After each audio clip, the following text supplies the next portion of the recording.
To do the motor and sensor setup, I first make sure that my VEX program is open. Then I'm going to click on New File. I'm going to click on Motor and Sensor Setup. I'm going to click on Motors. I see 4 motors. However, same as the previous 2 classes, the motor 1 is connected to the left motor. That's correct. Motor 6 is connected to the right motor. It's correct. But because I'm not using a clawbot, I need to erase motor 10 and 11 and select no motor, because I only have 2 motors. Motor 10 and 11 are the arm and claw motors, which we are not using in this class.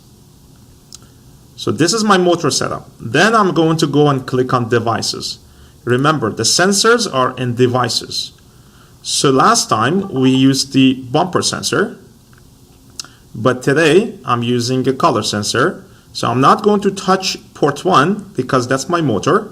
I'm going to go ports 2, say no sensor, 3, no sensor, 4, no sensor, 5 is already no sensor, 6 is my motor, so I'm going to keep that, 7, no sensor, and 8, no sensor. So I'm going to delete everything first.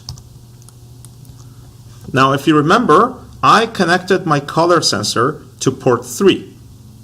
So you might have chosen a different port, so you gotta go to the port that the color sensor is connected to, just follow the wire and figure out where it's connected to and click on the box there and give it a name. Remember, in the name we cannot have a space, so I am going to call mine color sensor.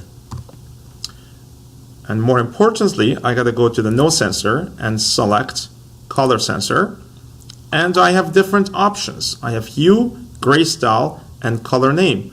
We are going to pick the last option, the color name.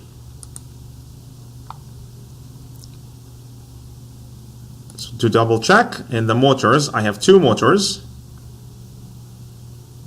and under the devices, port 1 and port 6 still say motor, and port 3 says the color sensor. Now go ahead and press OK to close the screen.